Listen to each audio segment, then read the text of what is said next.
여호수아서 11장 6절에서 15절 말씀을 교독하면서 봉독합니다.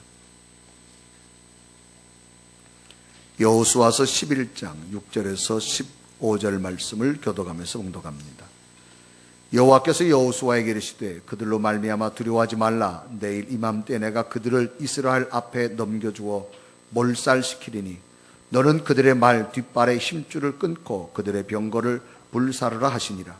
이에 여호수아가 모든 군사와 함께 메론 물가로 가서 갑자기 습격할 때에 여호와께서 그들을 이스라엘 손에 넘겨주셨기 때문에 그들을 격파하고 큰 시돈과 미스르봇 마임까지 추격하고 동쪽으로는 미스바 골짜기까지 추격하여 한 사람도 남기지 아니하고 쳐 죽이고 여호수아가 여호와께서 자기에게 명령하신 대로 행하여 그들의 막 뒷발에 힘줄을 끊고 그들의 병거를 불로 살랐더라. 하솔은 본래 그 모든 나라의 머리였더니 이때 여호수아가 돌아와서 하솔을 치유하고 그 왕을 칼날로 쳐 죽이고 그 가운데 모든 사람을 칼날로 쳐서 진멸하여 호흡이 있는 자는 하나도 남기지 아니하였고 또 하솔을 불로 살랐고 여호수아가 그 왕들의 모든 성읍과 그 모든 왕을 붙잡아 칼날로 쳐서 진멸하여 바쳤으니 여호와의 종 모세가 명령한 것과 같이 하였으되 여호수아가 하솔만 불살랐고 산 위에 세운 성읍들은 이스라엘이 불살르지 아니하였습니다.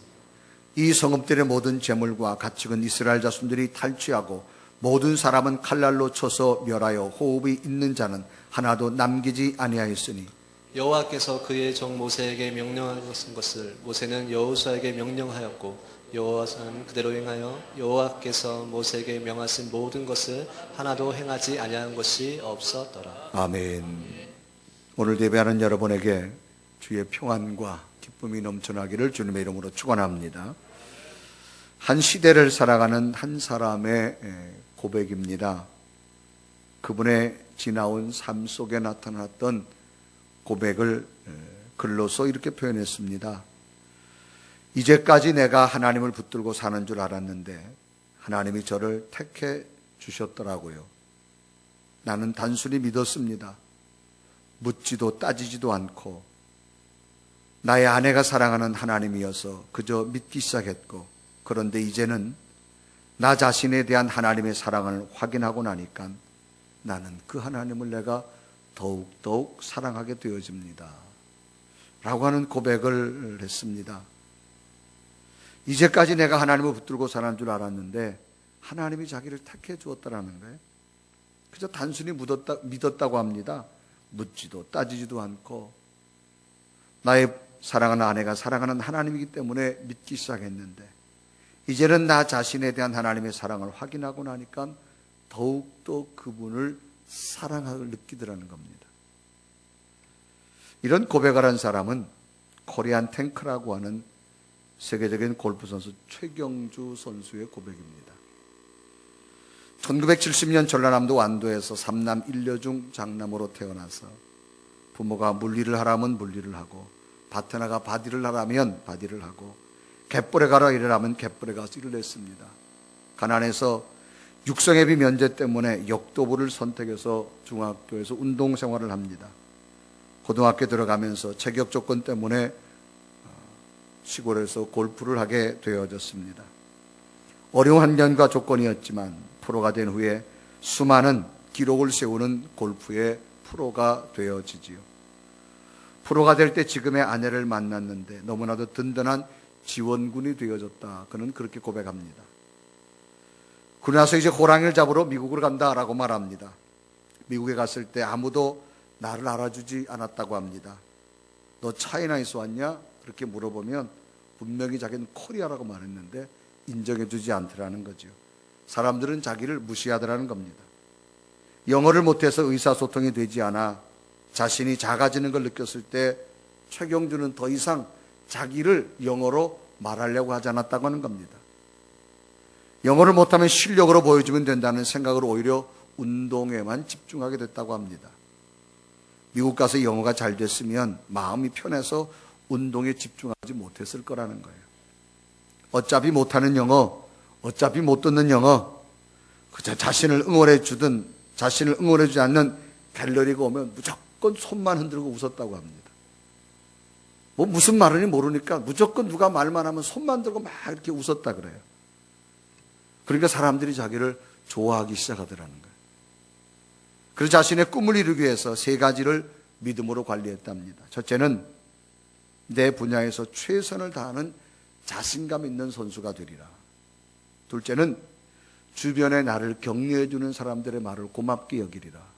특히 그는 일생을 살아가면서 자기에 향한 아내의 격려가 큰 힘이 됐다고 말합니다. 당신에게 하나님이 함께 하실 거야. 그런 그 말이 정말 자기가 슬럼프 빠질 때마다 그 아내의 말이 참 힘이 되어졌다고 말해요. 그리고 세 번째는 하나님이 주시는 특별한 믿음이 자기에 있었다고 말합니다. 완대 손자 이렇게 연습할 때도 부모님도 코치도 봐주지 않았지만 하나님 나를 지켜보았다고 말합니다. 그리고 여기까지 인도해 주신 분이 하나님이라고 말합니다. 그래서 언제나 원정 경기를 갈 때가 되면, 주일이 되면 가까운 교회 가서 예배를 드리고 그 목사님으로부터 꼭 축복 기도를 받고 경기에 임했다라고 합니다. 그러면서 그는 그런 말을 하죠. 이제까지 내가 하나님을 붙잡고 사는 줄 알았는데 하나님이 저를 택하여 붙들고 계셨더라고요. 그저 나는 단순히 믿었습니다. 묻지도 않고 따지지도 않고 내 아내가 사랑하는 하나님이기 때문에 믿기 시작했습니다. 그런데 이제는 나 자신에 대한 하나님의 사랑을 확인하고 나니까 더더욱 하나님과 멀어질 수 없기에 하나님 안에서 살아갑니다. 그런 고백을 합니다. 그리고 이제는 그 사랑을 나누며 살고 싶습니다. 내게 나눔은 새로운 에너지가 되기 때문입니다. 한 시대 속에서 우리와 같이 살아가면서 하나님이 자신을 붙들고 가신다는 믿음에 확인한 프로 골퍼의 고백이지요. 오늘 하나님이 붙들고 가는 사람은 반드시 인생의 승리가 확신되는 삶인 것입니다. 그러면 오늘 나 자신도 하나님이 나를 붙들고 가신다는 믿음으로 살아간다면 다가올 미래의 삶은 반드시 승리의 삶으로 펼쳐질 줄로 믿습니다. 오늘 본문도 하나님이 붙들고 가는 믿음으로 계속적인 승리를 이끌어가는 사람을 소개하고 있습니다. 오늘 여호수아 10장을 이어서 여호수아 11장을 봅니다. 하나님의 도우심으로 여호수아와 이스라엘은 가나안 땅의 중심부와 남부 지역을 공격을 했습니다. 이제는 북부 지역만 남겨두게 되어졌습니다. 남부 지역은 광야가 많은데 비해 북부 지역은 평지도 많고 기후도 좋고 해서 농사도 잘 되는 지역입니다. 여호수아와 이스라엘은 전열을 가다듬고 때를 기다립니다. 북부 지역에서는 중심되는 나라가 바로 하솔이라는 나라입니다. 하솔이라는 이름은 울타리로 둘러막은 경내 혹은 요새라고 하는 뜻입니다. 갈릴리 바다와 훌레 호수 사이에 위치한 하솔은 당시 가나안 북부에서 가장 강력한 성읍으로 그 나라를 다스리는 왕을 야빈이라 그렇게 말합니다. 야빈이라는 말은 지혜로운 자, 지략가라고 하는 뜻입니다. 견고한 요새에다가 지략가적인 왕이 있고 나니까 얼마나 든든합니까? 이 야빈이 가나안 중심부와 남부 지역이 이미 애굽에서 나온 히브리 민족, 스스로 여호와를 섬긴다는 민족, 스스로 아브라함과 이삭과 야곱의 후손이라고 하는 사람들이 이제 가나안 땅을 하나하나 점령해 옵니다. 조금 전에는 5개 부족이 동맹을 했는데도 남부 지역이 다 점령당했던 소식을 듣습니다. 자연히 북부 지역에 있는 이 야빈도 위협을 느끼지 않을 수 없었습니다. 그래서 지략가인 야빈이 지략을 짜냅니다. 주변 12나라의 왕들에게 사람을 보내서 동맹을 맺자라고 말합니다. 그리고 연합군을 만들었습니다. 흔히 이것을 가나안의 제2차 동맹이라 그렇게 말합니다. 그 연합군이 얼마나 많은지 오늘 본문은 이렇게 기록하고 있죠. 오늘 여호수아 11장 4절에 기록합니다. 그들이 그 모든 군대를 거느리고 나왔으니 백성이 많아 해변에 수많은 모래 같고 말과 병거도 심히 많았으며, 얼마나 12나라가 연합군대를 만들고 얼마나 많은지 해변에 모래 같았다 그렇게 말합니다. 그래서 지략가인 야빈 왕은 12나라에서 동맹을 해서 연합군을 만들면서 남부 지역을 5나라가 동맹해서 이스라엘과 싸워졌으나 우리는 갑자기 12나라가 동맹했으니 충분히 이길 거라고 말하면서 이제 군사 작전을 시행합니다. 그리고 전쟁의 장소는 북부 지역에서 가장 전쟁을 벌이기 좋은 메론이란 물가에다가 진을 치게 됩니다. 그래서 5절에 여호수아 11장 5절에 기록하죠. 그 왕들이 모여 모두 나와서 이스라엘과 싸우려고 메론 물가에 함께 진쳤더라 그렇게 기록합니다. 상황이 이렇게 되자 하나님이 여호수아에게 말씀합니다. 여호수아야, 두려워하지 말아라. 내일 이맘때 내가 그들을 이스라엘에 넘겨주어 몰살시키리니 너는 그들의 말 뒷발에 힘줄을 끊고 그들의 병거를 불살라라 라고 말합니다. 여호수아 11장 6절에 말하지요. 여호와께서 여호수아에게 이르시되 그들로 말미암아 두려워하지 말라. 내일 이맘때에 내가 그들을 이스라엘 앞에 넘겨주어 몰살시키리니 너는 그들의 말 뒷발에 힘줄을 끊고 그들의 병거를 불사르라 하시니라 그렇습니다. 하나님 말씀을 들은 여호수아는 나팔을 불어서 백성들을 소집하고 즉시 출병을 시킵니다. 그리고 밤을 새워 메론 물가에 도착합니다. 야빈을 비롯한 가나안 땅의 여러 왕들은 이스라엘이 같이 신속하게 움직이리라는 상상도 못했을 때 이스라엘은 메론 물가에 이르러서 갑자기 북부 연합군을 먼저 공격하기 시작합니다. 여호수아 11장 7절에 이르가지요. 이에 여호수아가 모든 군사와 함께 메론 물가로 가서 갑자기 습격할 때에 그렇습니다. 여기서 갑자기로 번역된 히브리 말은 피테옴이라는 뜻인데 눈을 깜빡이다 라고 하는 뜻을 가진 동사 페타에서 유래한 말입니다. 이게 우리나라 표현은 눈 깜짝할 사이 그런 말이죠. 빠른 시간에 이스라엘이 북부 지역의 연합군들을 먼저 공격한 겁니다. 아직 길갈에 있는 줄 알았던 이스라엘 군대가 어느 틈에 와서 공격을 개시하자 북부 연합군은 혼비백산하고 말았습니다. 여기에 또한 하나님께서 이 연합군들을 이스라엘 손에 넘겨주셨기에 이스라엘은 북부 연합군을 격파하고 북서쪽으로 시돈과 미스르본 마임까지, 동쪽으로는 미스바 골짜기까지 쫓아가서 북부 연합군을 완전히 진멸하게 됩니다. 그리고 여호수아 11장 8절과 9절에 기록하지요. 여호와께서 그들을 이스라엘 손에 넘겨주셨기 때문에 그들을 격파하고 큰 시돈과 미스르본 마임까지 추격하고 동쪽으로는 미스바 골짜기까지 추격하여 한 사람도 남기지 아니하고 쳐 죽이고 여호수아가 여호와께서 자기에게 명령하신 대로 행하여 그 말 뒷발에 힘줄을 끊고 그들의 병거를 불살랐더라 라고 말합니다. 정말 하나님 명령대로 1만 마리나 되는 말 뒷발에 힘줄을 끊고 2만 되는 병거를 다 불살라버립니다. 또 하솔을 불사르고 그 나라 왕 야빈을 비롯하여 모든 주민을 칼날로 진격하고 죽이게 되어지지요. 그래서 10절에 이르고 합니다. 하솔은 본래 그 모든 나라의 머리였더니 그때 여호수아가 돌아와서 하솔을 취하고 그 왕을 칼날로 쳐 죽이고 라고 말합니다. 이렇게 해서 최후의 연합군들의 전쟁이 이스라엘 승리로 막을 내리면서 가나안 땅의 정복 전쟁은 하나님의 완전한 승리로 정복하게 되어집니다. 하나님이 대연합군의 전투에서 태양이 머물고 달이 머물거나 우박을 내리지는 않았지만 이스라엘에게 힘을 주셔서 하나님이 함께 하심으로 위대한 전쟁의 승리를 이끌게 됩니다. 하나님이 함께한 여호수아 이스라엘은 대승리의 기쁨이었지만 자신들의 힘과 무기만을 의지한 연합군들은 대참패를 당하고 맙니다. 누가 보아도 대연합군이 승리할 수밖에 없는 전쟁이었지만 하나님의 능력은 하나님이 함께하는 자에게 마셔서 하나님의 능력으로 완전한 전쟁의 승리로 이끄시는 것을 보게 됩니다. 오늘 예배하는 사랑하는 여러분, 오늘 우리에게도 작은 소망이 있다면 하나님의 능력으로 내게 펼쳐질 미래의 인생에 참된 승리를 모두가 소망하고 있습니다. 하나님이란 참된 승리, 그러면 이 참된 승리의 소망은 어떻게 이루어질 수 있을까라고 하는 겁니다. 오늘 본문의 승리를 보면서 무엇이 원인이 되었는가를 찾아보면서 그 원인을 오늘도 찾고 행함으로 앞으로 펼쳐질 미래의 인생에 참된 승리가 여러분이 있기를 주님의 이름으로 축원합니다. 그러면 하나님이 함께하는 승리자의 원인은 무엇일까? 첫째는 즉시 순종할 수 있었기 때문이었습니다. 가나안 북부 지역의 연합군들, 저들은 12개 지파가 동맹하여서 만들어진 대연합군의 군대입니다. 얼마 전에 치렀던 남부 지역의 5개 연합군이라는 군대하고는 비교가 안 될 정도로 많은 군대입니다. 실제적으로 이스라엘 군대가 이길 수 있는 확률은 전혀 없습니다. 이럴 때 하나님께서 여호수아에게 말씀하십니다. 여호수아야, 두려워하지 말아라. 내일 이맘때가 되면 그 연합군대를 몰살시켜서 너희 손에서 넘겨주겠다라고 하나님 말씀합니다. 그래서 오늘 6절에 기록하죠. 여호와께서 여호수아에게 이르시되 그들로 말미암아 두려워하지 말라. 내일 이맘때에 내가 그들을 이스라엘 앞에 넘겨주어 몰살시키겠다는 겁니다.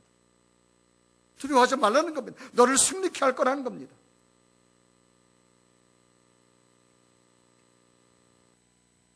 그러자 연합군들은 벌써 메론 물가에 다 진을 치고 있습니다.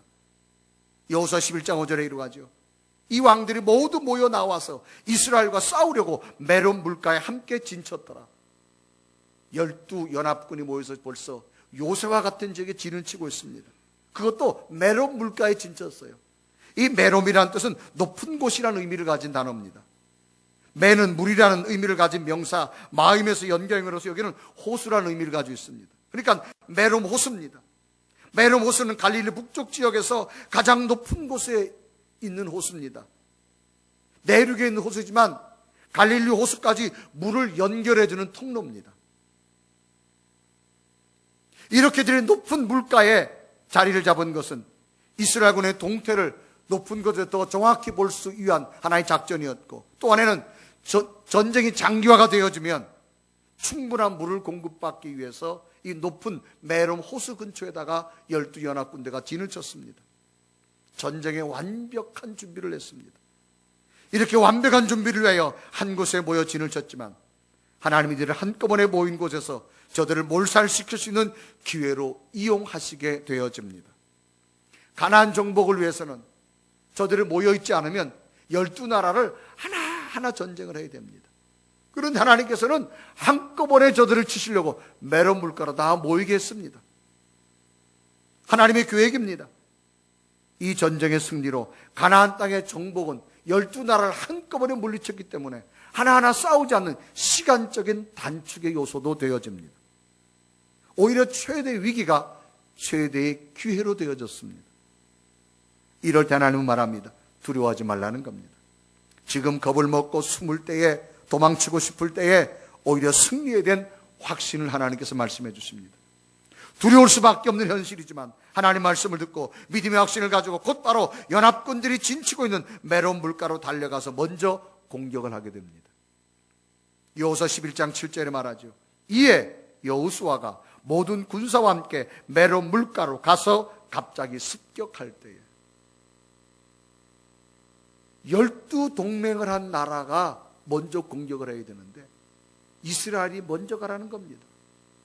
하나님께서 두려워하지 말고, 과연 이것을 여호수아와 이스라엘이 순종할 수 있을까요? 그런데 순종을 했다라는데 하나님의 역사가 나타나기 시작합니다. 하솔랑 야빈이 이끈 북부 연합군보다 여호수아가 이끈 이스라엘 군대 공격이 한 발 빨랐다 그 말이죠. 연합군의 부대가 속속 메론 물가로 집결할 때 여호수아가 이끈 이스라엘 군대는 소리를 죽여가며 밤을 새워가며 진군해서 저들의 전열을 가다듬기 전에 먼저 공격을 합니다. 그래서 하나님의 도우심으로 위대한 승리를 얻어낸 겁니다. 만일 이스라엘 군대 공격이 북의 연합군보다 공격이 빠르지 못했다면 그렇게 빨리 그렇게 완벽하게 승리를 얻기는 어려웠을 겁니다. 하나님 말씀이 믿어지기에 현실적으로는 불가능하지만은 두려운 마음을 떨쳐버리고 하나님 말씀을 믿고 즉시 순종하며 먼저 선제 공격하였을 때 위대한 승리를 거둘 수 있었습니다. 즉각 순종은 믿어지기에 할 수 있는 겁니다. 오늘 우리가 왜 순종을 못할까요? 믿어지지 않기 때문에 순종을 못하는 겁니다. 여러분, 미래의 삶이 불확실하다 할지라도 먼저 믿음을 가지십시오. 하나님 말씀이라면 순종할 수 있는 은혜도 있어지시기를 바랍니다. 두 번째는 하나님의 때를 잘 맞추었습니다. 하나님 말씀에 순종함으로 빨리 행동하는 것도 중요하지만 하나님의 때에 맞춰야 한다는 겁니다. 여호수아에 주신 하나님 말씀이 있습니다. 두려워하지 말라. 내일 이맘때에 내가 그들을 몰살시키리라. 내일 이맘때입니다. 지금 이스라엘이 있는 진영하고 메론 물가는 거리가 멉니다. 그러면 전쟁을 해. 내일 이맘때 시간이 없습니다. 빨리 그 시간에 맞춰서 가야 됩니다. 그러니까 저들은 지체할 수 없어서 바로 순종을 합니다. 그리고 그 하나님의 때를 맞추려고 밤을 새워가며 이스라엘 백성들이 진격해서 메론 물가로 도착합니다. 여호수아 11장 6절에 이르가지요. 여호와께서 여호수아에게 이르시되 그들로 말미암아 두려워하지 말라. 내일 이맘때에 내가 그들을 이스라엘 앞에 넘겨주어 몰살시키리라. 내일 이맘때, 하루밖에 없습니다. 때라고 하는 단어는 시간의 어떤 점이나 부분, 시대, 그 시간을 말하죠. 24시간밖에 없습니다. 이제 메론 물가로 가서 밤을 새워서 잠을 안 자고 가도 도착할 거 말까 하는 거리입니다. 그런데도 그 하나님의 약속의 때를 맞추려고 한 겁니다. 모든 것에는 하나님의 때가 있습니다. 하나님이 일하시는 시점, 하나님의 시간을 의미하죠. 이 때라고 하는 것은 예수님도 너무나 소중하게 말씀하셨습니다. 예수님께서 가난한 잔치집에 초청을 받아갔습니다. 그런데 그 집에 포도주가 떨어졌어요. 그때 예수의 어머니가 예수에게 말합니다. 예수의 집에 포도주가 떨어졌는데 어떻게 할까? 그러니까 예수님께서 말하죠. 어머니, 내 때가 아직 아니잖아요. 요한복음 2장 3절과 4절에 기록하죠. 포도주가 떨어진지라 예수 어머니가 예수에게 이르되 저들에게 포도주가 없다 하니 예수께서 이르시되 여자여 너와 무슨 상관이 있나이까? 내 때가 아직 이르지 아니했다. 성도는 하나님의 때를 잘 분별해야 됩니다. 하나님의 때보다 앞서서도 안 되고 하나님의 때보다 늦어서도 안 되고 하나님의 때에 잘 맞출 때 하나님이 함께 하셔서 위대한 승리가 만들어지는 겁니다. 그래서 은혜 중에 은혜는 하나님의 때를 잘 분별해서 그 때를 맞추는 겁니다. 시간 하루밖에 없습니다. 내일 이맘때에 승리케 하리라. 메론 물가로 가야 됩니다. 농부도 때를 잘 맞춰야 됩니다. 심을 때 심어야 되고요. 김맬 때 김매야 되고 약칠 때, 거둘 때, 저장할 때 그 때를 놓치게 되면 아무 의미가 없습니다. 심을 때를 놓치면 안 되고요. 거둘 때를 놓치면 안 됩니다. 김맬 때 그 때를 놓치면 아무 의미가 없습니다. 출애굽기 2장에 보면 때가 얼마나 중요한지 한 사람의 인생을 보면 모세라는 사람이 소개됩니다. 모세가 태어날 때 바로 왕이 명령을 내리지요. 히브리인들이 태어나면 다 죽여라 그렇게 말합니다. 왜? 너무 이제 노예들이 많아지니까. 그때 모세가 태어납니다. 그래서 이 애국 군대들이 집집만 다니면서 애 울음소리 나는 집은 다 칼로 죽입니다. 근데 모세가 태어나서 차마 버릴 수 없어서 3개월 동안 꼭꼭 숨겼는데 석 달이 지나고 나니까 얘가 앙 우는 거예요. 그러니까 이제는 모세만 죽는 것이 아니라 그 부모까지 가족이 다 몰살하니까 할 수 없어서 그 모세를 죽일 수는 없고 갈 상자에다가 역청을 발라 담아가지고 나일 강변에 뛰어보내지요. 근데 그때에 바로의 공주의 딸이 나일 강변에 목욕하러 옵니다. 근데 갑자기 이 모세가 바구니에 담겨 떠내려가다가 공주 옆에서 또 뺑 울어버려요. 그러니까 공주가 깜짝 놀라죠. 시녀들에게 좀 데리고 와라. 보니까 히브리 아이예요. 자, 보면 출애굽기서 2장 2절 6절까지 기록이 나타났지요.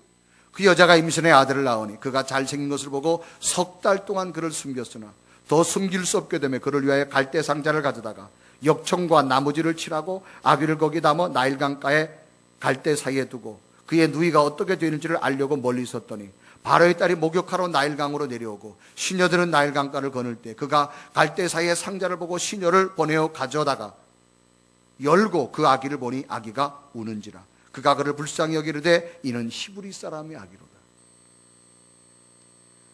3달이 됐을 때 울지 않았다라고 하면 아마 공주 못 만났을 거예요.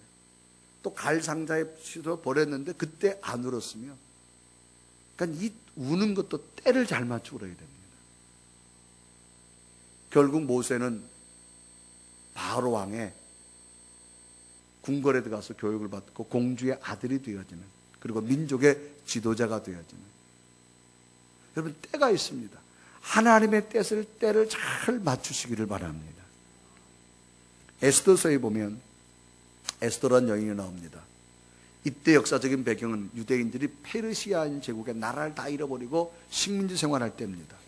근데 에스더라는 여인이 아버지 때에 페르시아로 포로로 잡혀가가지고 거기서 이제 자랐습니다. 근데 완전히 에스더라는 이름만 보아도 페르시아식 이름입니다. 거기서 교육을 받고 자라가지고 그 나라의 왕비를 뽑는데 아마 여러 가지 조건이 갖추어져서 이 에스더가 유대인이지만 페르시아 제국의 왕후가 되어집니다. 왕비가 되어집니다. 근데 이때는 왕부가 여럿 있습니다. 그 중 하나를 뽑혔습니다.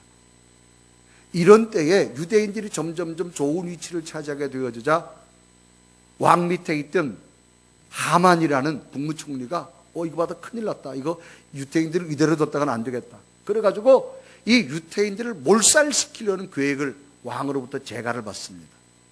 이제 곧 유대인들은 전부 죽임을 당할 수밖에 없어요. 중요 요직에 있는 사람들은. 이때는 유대인들이 아직까지 민족의 지도자도 없고 제사장도 없었습니다. 그나마 민족을 대표하는 사람이 모르드게라는 사람이 있었습니다. 이 모르드게는 할 수 없어서 이제 자기들이 살 수 있는 확률이 없습니다. 그래서 비밀스럽게 편지를 쓰는데, 에스더한테 편지를 쓰는데, 마침 에스더는 모르드게의 조카였습니다. 그래서 편지를 씁니다. 왕비여, 당신이 지금 궁궐에서 왕비의 역할을 하고 있는 이유는 하나님께서 우리 민족을 구원하라고 주신 때인 줄로 믿습니다. 그러니 당신이 왕에 나가서 왕의 마음을 움직여서 저 하만의 정책을 좀 파괴시켜 주길 바랍니다. 그렇게 편지를 써서 보내는 거예요. 그러니까 당신이 지금 왕비가 되어진 때가 우리 민족을 위한 때가 아니냐 그 말이에요. 너 혼자 잘 먹고 잘 살아 하나님 준 거 아니지 않냐는 그 말이에요. 우리 민족을 살리는 때라는 겁니다. 그래 에스더 4장 14절에 이러고 하죠. 이때에 내가 만일 잠잠하여 말이 없으면 유다인은 다른 데로 말미암아 노임과 구원을 얻으려니와 너와 내 아버지의 집은 멸망하리라.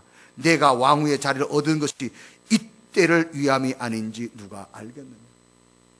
이때 우리 민족을 구원할 때라는 거죠. 너 혼자 왕비가 돼가지고 잘 먹고 잘 살으라고 하나님 그 자리 준 거 아니라 우리 민족을 구해보라는 겁니다. 근데 문제는 이때 페르시아의 법은 왕후가 여럿이 있어도 절대적으로 왕후들이 왕 앞에 갈 수가 없습니다. 법이 정해졌어요. 왕이 불러야만 왕비가 갈 수 있습니다. 만약에 왕이 부르지 않았는데도 자기가 왕 앞에 온다, 칼을 가지고 칩니다. 그 자리에서 죽여요. 근데 큰일 났어요. 자기를 왕이 부르질 않아요. 시간은 급박합니다. 이제 하만이 모든 유대인들을 죽이려고 합니다. 그럴 때 에스더가 다시 답장을 보냅니다. 알겠습니다. 나를 위해 기도해 주십시오. 나도 금식하며 시녀들과 기도하겠습니다. 앞으로 3일 후에 내가 왕 앞에 나가겠습니다. 나가는데 죽으면 죽으리란 각오를 가지고 가겠습니다. 그러니까 나를 위해 기도해 주시길 바랍니다. 그렇게 편지를 보냈어요. 그래서 4장 16절에 이르고 가죠. 당신은 수산에 있는 유다인을 다 모으고 나를 위하여 금식하되 밤낮 3일을 먹지도 말고 마시지도 마소서. 나도 나의 시녀와 더불어 이렇게 금식한 후에 규례를 어기고 왕에게 나아가리니 죽으면 죽으리라. 왕이 나를 죽이면 내가 죽겠습니다. 이때가 바로 우리 민족을 살리는 때임을 나는 믿습니다. 그리고 정말 3일 후에 왕이 부르지 않았는데도 터덕터덕 갔어요. 그런데 하나님께서 이미 왕의 마음을 열어놓으셨어요. 그 왕후 에스더를 봤는데 얼마나 아름답고 황홀스럽게 보여주는지. 그 국법을 어기면서까지 왕후 에스더를 맞이하게 되어졌고, 너에게 소원이 뭐냐? 하만의 계략적인 정책을 다 이야기하자. 오히려 유대인을 죽이려고 했던 하만이 자기 집에서 유대인을 죽이려고 만들었던 그 사형특위에 자기가 비참하게 죽음을 당하고 말게 되어지는 역사입니다. 이 때라고 하는 것이 여러분 참 중요합니다. 하나님의 정확한 타이밍을 맞출 수 있는 믿음이 우리에게 필요합니다. 하나님은 오늘 나를 통해 무엇을 하기를 원하실까요? 나라고 하는 때가 지금 무엇일까요? 여러분, 우리 인생은 한 번 왔다 한 번 가는 걸로 끝납니다. 그러면 오늘이라는 이 시간 속에 하나님이 나를 통한 위대한 뜻이 무엇일까? 그 타이밍을 찾아가는 믿음이 필요합니다. 내게 주신 본장은 하나님은 어떤 걸 원하실까? 내게 주신 은사로 하나님은 무엇을 원하실까? 내게 주신 재능으로 하나님은 무엇을 원하실까? 내게 주신 물질로 하나님은 무엇을 원하실까? 하나님의 타이밍을 찾아가는 믿음이 되기를 바랍니다. 마지막으로 더 큰 하나님의 계획을 믿었습니다. 하나님의 도우심으로 전쟁은 승리로 이끌었습니다. 여호수아 11장 8절에 이루어가지요. 여호와께서 그들을 이스라엘 손에 넘겨주셨기 때문에 그들을 격파하고 큰 시돈과 미스르봇 마임까지 추격하고 동쪽으로는 미스바 골짜기까지 추격하고 한 사람도 남기지 않고 쳐 죽이고 하나님께 넘겨주시고 나니까 완전히 승리하게 됩니다. 있을 수 없는 전쟁의 승리를 얻게 되어졌습니다. 그것도 12지파 연합군대와 싸워서 이긴 겁니다. 그런데 하나님께서 전쟁하기 전에 분명히 말합니다. 너희들이 전쟁이 이기고 나면 말을 얻을 것이다. 또 저들이 다가온 전차를 얻을 것이다. 그러니까 절대적으로 그 말과 전차를 너희들이 갖지 말아라. 다 죽이고 태워버리라고 말합니다. 오늘 11장 6절에 이르가죠. 여호와께서 여호수아에게 이르시되 그들로 말미암아 두려워하지 말라. 내일 이맘때 내가 그들을 이스라엘 앞에 넘겨주어 몰살시키리니 너는 그들의 말 뒷발의 힘줄을 끊고 그들의 병거를 불살르라 그렇습니다. 정말 전쟁의 승리 위에 얻어진 말두가 병거가 얼마나 많은 것인지, 말이나 병거는 전쟁 때 꼭 필요한 겁니다. 말을 잘 살려두면 다음 전쟁 때 잘 쓸 수 있고 다음 전쟁 때 기묘하게 쓰여질 수 있는 마차입니다. 그러나 여호수아는 단호히 그런 유혹을 물리칩니다. 1만 마리의 말에 아킬레스를 끊고 2만 대의 병거를 불살라버립니다. 그래서 11장 9절에 이르가죠. 여호수아가 여호와께서 자기에게 명령하신 대로 행하여 그들의 말 뒷발의 힘줄을 끊고 그들의 병거를 불로 살랐더라. 그러면 왜 말에 아킬레스 건을 끊고 병거를 모조리 불살라 했을까요? 그것은 말이나 병기가 없으면 여호와 이스라엘 하나님은 하나님보다 말이나 병거를 더 의지하기 때문입니다. 하나님이 여호수아 이스라엘 하여금 하나님만 의지하게 하시려고 말의 발꿈 짐줄을 끊고 병거를 불살라고 했습니다. 그래서 여호수아는 하나님의 더 큰 놀라운 계획을 믿었기에 과감히 순종하며 행할 수 있었다는 사실입니다. 더 큰 계획을 볼 수 있는 사람, 더 큰 계획을 볼 수 없는 사람, 차이가 뭘까요? 믿음입니다. 결국 하나님은 여호수아를 통하여서 하나님의 위대한 계획을 다 이루어 가십니다. 가나안 땅의 정복을 완전히 이루어 가십니다. 그래 여호수아 11장 15절에 이루어가죠. 여호와께서 그의 종 모세에게 명령하신 것을 모세는 여호수아에게 명령하셨고 여호수아는 그대로 행하여 여호와께서 모세에게 명하신 모든 것을 하나도 행하지 아니한 것이 없었더라. 하나님의 계획을 볼 수 있는 믿음, 하나님의 계획을 볼 수 없는 믿음, 하나님의 계획을 볼 수 있는 믿음이 되어지기를 바랍니다. 나는 이제 이만하면 됐지 거기서 만족하지 마시고 하나님의 계획을 보고 더 위대한 역사가 여러분에게 일어나기를 주님의 이름으로 축원합니다. 일본의 세계 최고의 전자과학자 후쿠시케 타카시라는 사람이 있습니다.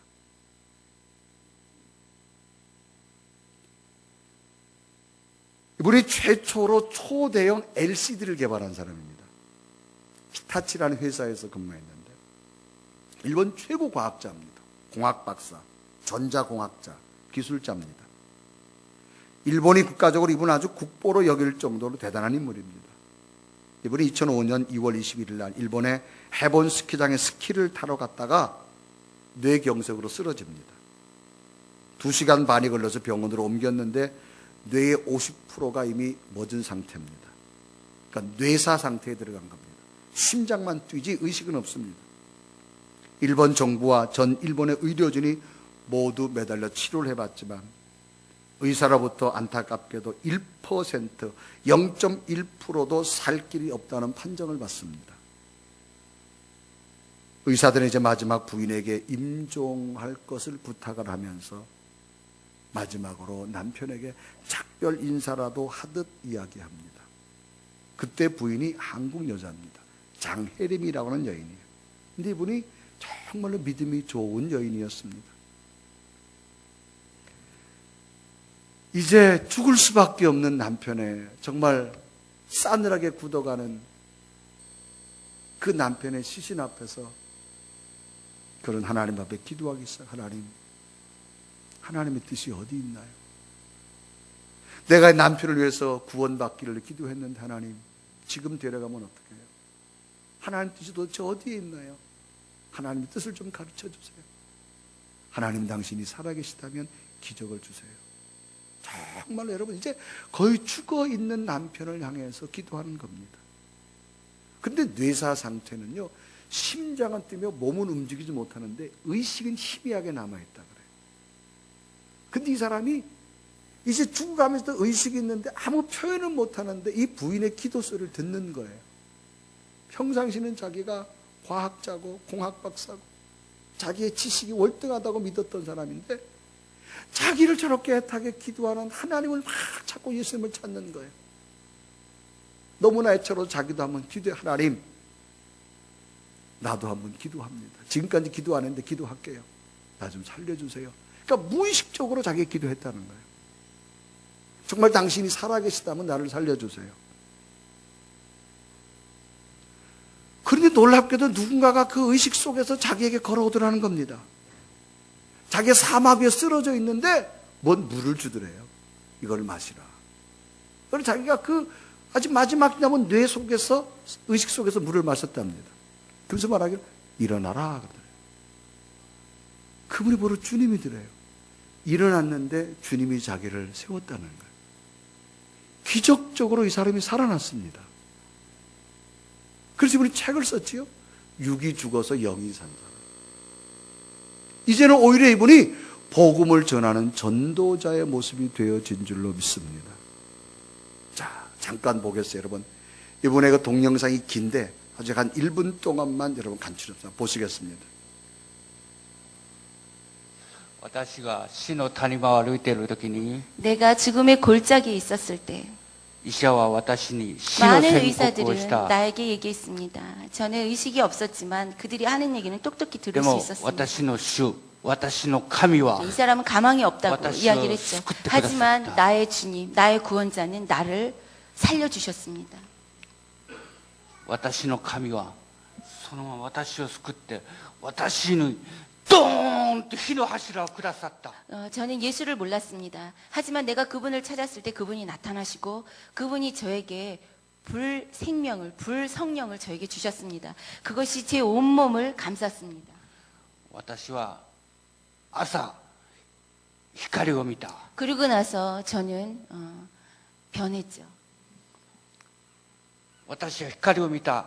その時に感謝をした。 예전에는 너무나 당연히 햇빛을 보고 너무나 당연히 내가 두 발로 걷고 너무나 당연히 내가 밥을 먹고 생활하는 것을 전 당연히 생각했습니다. 하지만 저는 다시 태어나고 나서 빛을 보면 저는 그분에게 감사했고. 자, 이번에 뭐 하여간 짤막한 시간입니다. 그러니까 그 간절함 속에 하나님이 응답해 주신 거예요.